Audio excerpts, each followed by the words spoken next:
नमस्कार विद्यार्थी मित्रांनो, आज आपण या ठिकाणी GSTमध्ये transaction for reverse charge mechanism याचा प्रॉब्लेम आपण त्या ठिकाणी पाहणार आहोत। सगळ्यात अगोदर या ठिकाणी मी काय करेल की माझी जी काही कंपनी आहे ती या ठिकाणी क्रिएट करून घेईन। IT करियर रिव्हर्स चार्ज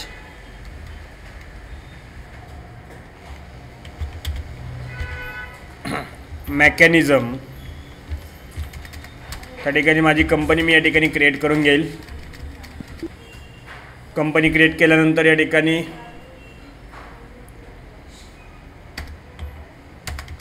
आपण अकाउंटिंग आणि इन्व्हेंटरीला यस ठेवून टॅक्सेशनला यस म्हणणार आहे। या ठिकाणी आपण आपला GST नंबर टाकून घ्यायचा आहे, एंटर करा। अशा प्रकारे आपण सर्वात प्रथम त्या ठिकाणी कंपनी क्रिएट करणार आहे। तिथे सांगितलं की create a company in the tally with name mister Shah distributor which Maharashtra having GST number या ठिकाणी त्यांनी दिला आहे त्यांचा। खाली त्या ठिकाणी लास्ट इयर बॅलन्स शीट या ठिकाणी दिलेलं आहे, त्यामध्ये आपल्याला लास्ट इयर बॅलन्स शीट टाकायचं आहे। क्रिएट म्हणा, क्रिएट म्हटल्यानंतर या ठिकाणी लेजरमध्ये या, आपण कॅपिटल या ठिकाणी घेणार आहे, अंडरहेड या ठिकाणी कॅपिटल घेणार आहे। आता लास्ट इयर बॅलन्स शीट तो ह्या वर्षीचा ओपनिंग असतो, या ठिकाणी 5 लाख रुपये आपण घेऊया। त्यानंतर दुसरं जे आहे त्या ठिकाणी ॲसेट साईटला बँक ऑफ महाराष्ट्र अंडरहेड त्या ठिकाणी बँक अकाउंट या ठिकाणी घ्यायचे, एंटर करा। त्या ठिकाणी कॅश अकाउंट जे आहे ते त्या ठिकाणी ऑलरेडी क्रिएट केलेलं आहे। या ठिकाणी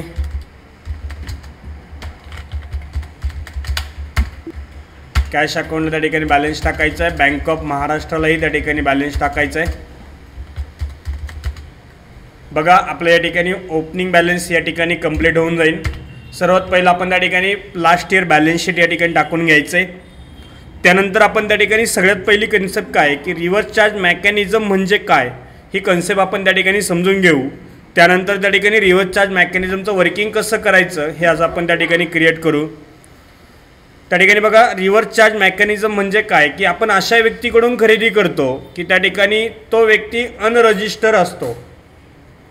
त्या ठिकाणी अनरजिस्टर्ड डीलरकडून आपण त्या ठिकाणी खरेदी करतो आणि त्या ठिकाणी आपल्याला आपण रजिस्टर असल्यामुळे आपल्याला पुढे त्या ठिकाणी आपण सेल करत असताना त्या ठिकाणी ते जे काही त्या ठिकाणी अमाऊंट आपण सेल करणार आहे किंवा ते आयटम आपण सेल करणार आहे त्यावेळेस आपल्याला त्या ठिकाणी काय करावं लागेल, त्याच्यावरती GST ॲप्लिकेबल करावा लागेल।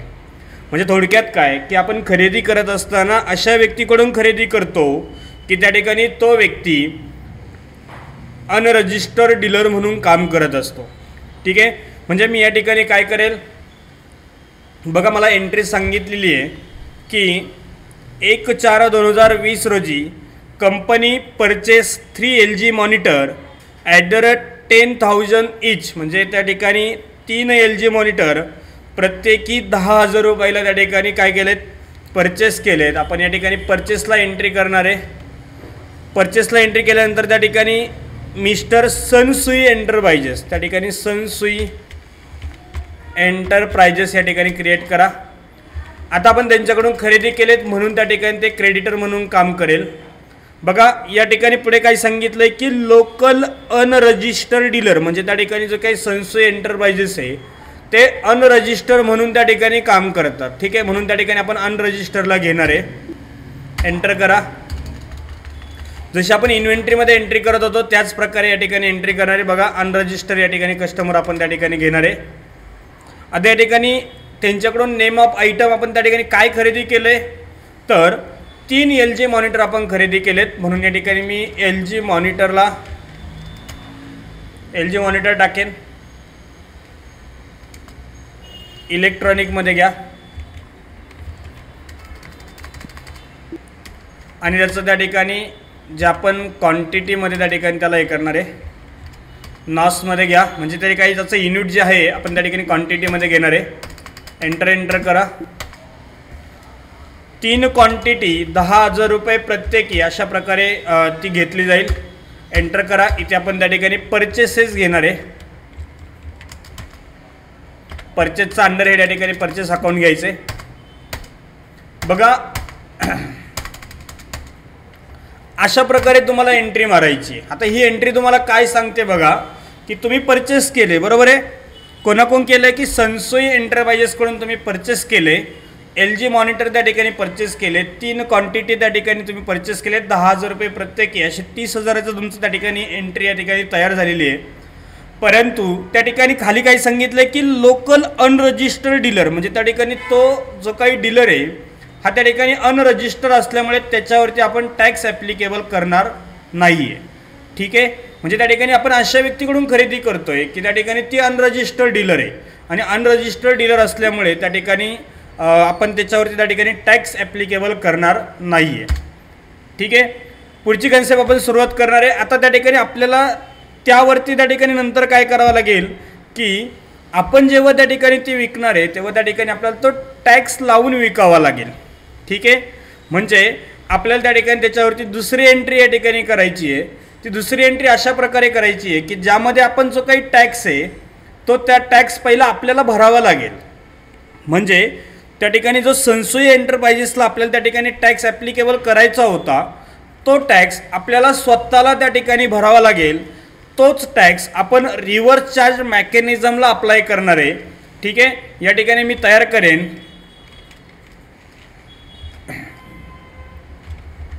Reverse charge mechanism. ठीक आहे.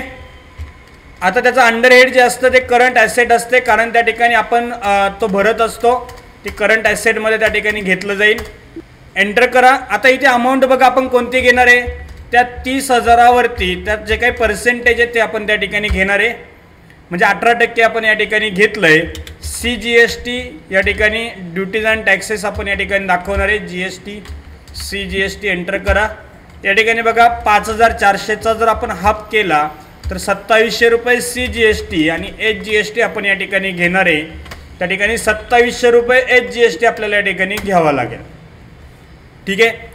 आता ही एंट्री समजून घेत असताना पुन्हा एकदा आपण त्या ठिकाणी समजून घेऊ की त्या ठिकाणी आपण मगाशी काय केलं होतं की त्या ठिकाणी तो जो काही टॅक्स आहे म्हणजे तो कशावरचा, जो आपण त्या ठिकाणी सनसोई एंटरप्राइजेसवरती त्या ठिकाणी तो अनरजिस्टर्ड डीलर असल्यामुळे त्याच्यावरती टॅक्स ॲप्लिकेबल केला गेला नव्हता.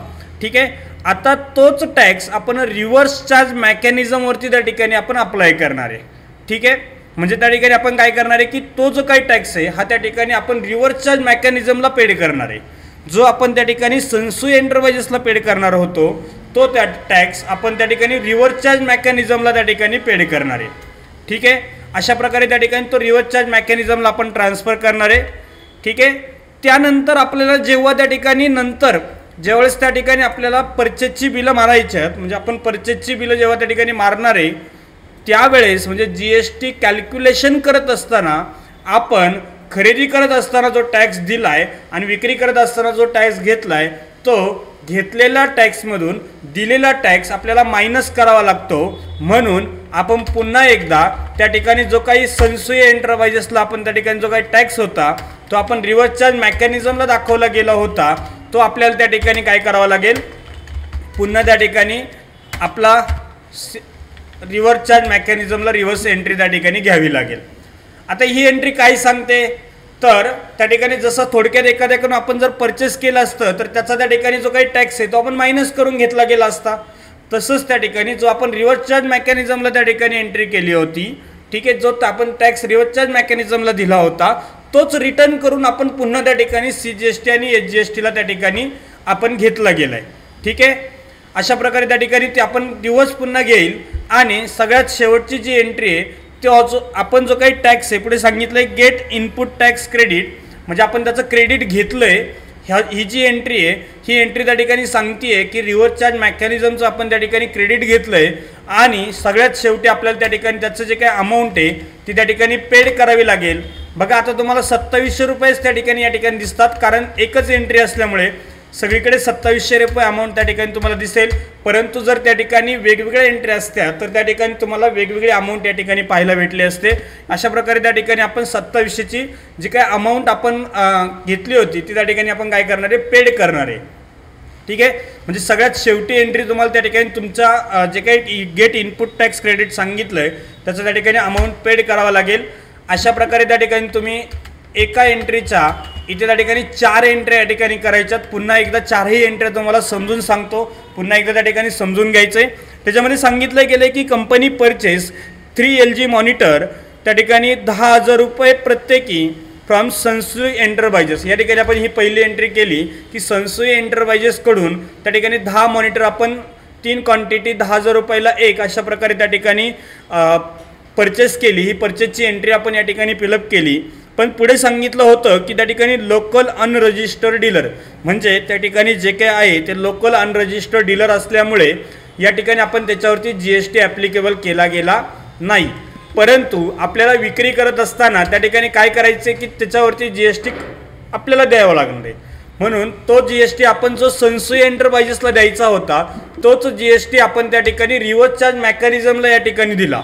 म्हणजे रिव्हर्स चार्ज मेकॅनिझमला या ठिकाणी तो GST ॲप्लिकेबल केला. नंतर पुन्हा त्या ठिकाणी जेव्हा आपल्याला त्या ठिकाणी पेमेंट करायचं आहे म्हणजे जेव्हा कॅल्क्युलेशन करायचं आहे त्यावेळेस आपण पुन्हा हा रिटर्न त्या ठिकाणी करून घेणार आहे. म्हणजे जो आपण त्या ठिकाणी रिव्हर्स चार्ज मेकॅनिझमला दिला होता तो पुन्हा रिटर्न त्या ठिकाणी करणार आहे. जसं थोडक्यात मी आत्ता तुम्हाला सांगितलं की तुम्ही कॅल्क्युलेशन करत असताना सेलला दिला गेलेला त्या ठिकाणी GST मायनस परचेसला दिला गेलेला GST म्हणजे त्यातून तुम्हाला सेलचा जो काही तुम्ही घेतला आहे GST त्यातून त्या ठिकाणी तुम्ही परचेससाठी दिलेला GST हा मायनस करावा लागेल आणि राहिलेली अमाऊंट त्या ठिकाणी पेड करावा लागेल. आपल्याकडे त्या ठिकाणी 2700 अमाऊंट त्या ठिकाणी राहिली होती म्हणून आपण त्या ठिकाणी 2700 अमाऊंट या ठिकाणी घेतलेली आहे आणि ती आपण पेड पण केलेली आहे. अशा प्रकारे त्या ठिकाणी बॅलन्स शीट तुमचं या ठिकाणी टॅली होईल. तुम्ही या ठिकाणी बॅलन्स शीट 5,24,600 ही अमाऊंट तुमची त्या ठिकाणी बॅलन्स शीटला आली पाहिजे. अशा प्रकारे त्या ठिकाणी रिव्हर्स चार्ज मेकॅनिझम हा प्रॉब्लेम या ठिकाणी टॅली होतो. धन्यवाद.